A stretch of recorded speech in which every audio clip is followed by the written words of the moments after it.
Hello everyone, welcome to Kamalika home kitchen. কম বেশি মিষ্টি খেতে আমরা প্রত্যেকেই খুব ভালোবাসি, সেই জন্য আজকে নিয়ে এসেছি গোলাপ জামুনের রেসিপি। আমার রেসিপি অনুযায়ী একবার এই গোলাপ জামুনটা বাড়িতে ট্রাই করে দেখবেন, দোকান থেকে আর গোলাপ জামুন কিনে খেতে ইচ্ছা করবে না। এত টেস্টি আর এত পারফেক্ট গোলাপ জামুন হবে বাড়িতে। চলুন দেখে নিই এর জন্য কী কী লাগছে। এর জন্য 200 গ্রাম খোয়া ক্ষীর নিয়েছি, এটা আমি ফ্রোজেন খোয়া ক্ষীর ইউজ করেছি। এছাড়া লাগছে 50 গ্রাম ছানা, এটা আমার ঘরে বানানো, আর 50 গ্রাম ময়দা, 1/4 টিস্পুন বেকিং পাউডার, 1/2 টিস্পুন এলাচ গুঁড়ো আর 200 গ্রাম চিনি। প্রথমে মাওয়াটাকে একটা বড় জায়গায় ঢেলে নিতে হবে। ঠিক এইভাবেই 3 থেকে 4 মিনিট মাওয়াটাকে ভালো করে মিশিয়ে নিতে হবে।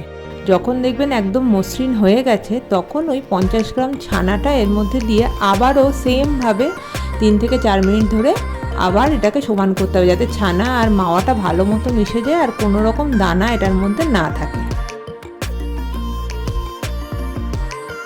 ঠিক যখন দেখবেন এভাবে প্লেটের থেকে এই মিশ্রণটা আলগা হয়ে গেছে, এরকম ছেড়ে চলে আসে, তখন বুঝবেন আপনার মাখাটা ঠিকমতো হয়ে গেছে। এবার এর মধ্যে ওই বেকিং পাউডারটা আর ময়দা এই দুটো দিয়ে আবারও সেম প্রসেসে 2 থেকে 3 মিনিট মিশিয়ে নিতে হবে।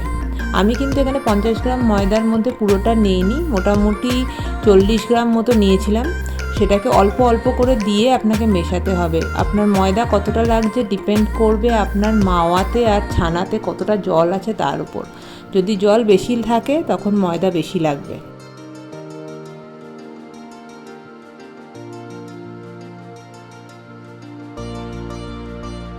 কিছুক্ষণ বাদে দেখুন কি সুন্দর একটা থালা থেকে ছেড়ে চলে এসছে, মিশে একদম তেলের মতো হয়ে গেছে। এবার এটাকে 15 থেকে 20 মিনিটের জন্য ঢাকা দিয়ে রেখে দেবো।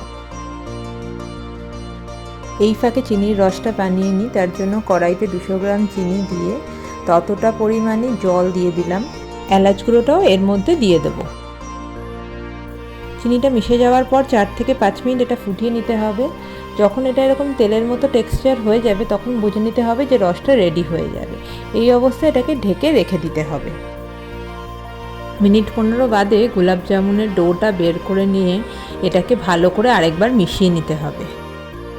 এবার এর থেকে নিজের ইচ্ছা মতো সাইজে গোলাপ জামুন আপনি বানিয়ে নিতে পারেন, তবে এটা রসে ভিজলে একটু ফুলে উঠবে, সেই কথাটা মাথায় রেখেই বানাবেন। গোলাপ জামুনগুলো যখন বানাবেন খেয়াল রাখবেন কোনো রকম যেন ক্র্যাক না হয়। ক্র্যাক থাকলে কিন্তু এটাকে যখন ভাজবেন বা রসে দেবেন এটা ফেটে যাবে। আমি যে পরিমাণে উপকরণগুলো নিয়েছিলাম তাতে আমার 14 থেকে 15টা গোলাপ জামুন হয়েছে।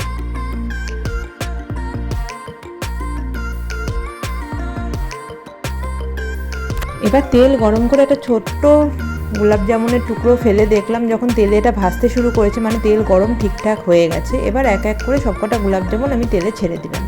খেয়াল রাখবেন তলায় যেন লেগে না যায়, ওই জন্যই আমি ছোট একটা গোলাপ জামুন ফার্স্টে ফেলে দেখে নিয়েছিলাম। একদম লো টু মিডিয়াম ফ্লেমে এটাকে ভাজতে হবে।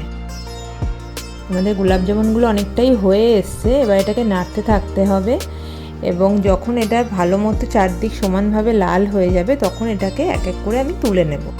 গোলাপ জামুনগুলো রসে ছাড়ার আগে খেয়াল রাখতে হবে রস যেন একদম ঠান্ডা না থাকে, রসটা সামান্য গরম থাকা দরকার।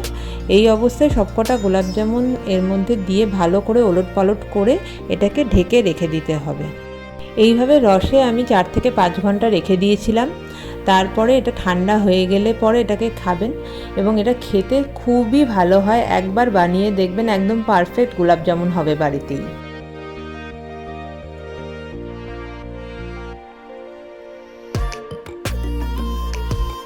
রেসিপিটা কেমন লাগলো আমাকে কমেন্টে অবশ্যই জানাবেন, আর প্লিজ আমার চ্যানেলটা সাবস্ক্রাইব করতে ভুলবেন না।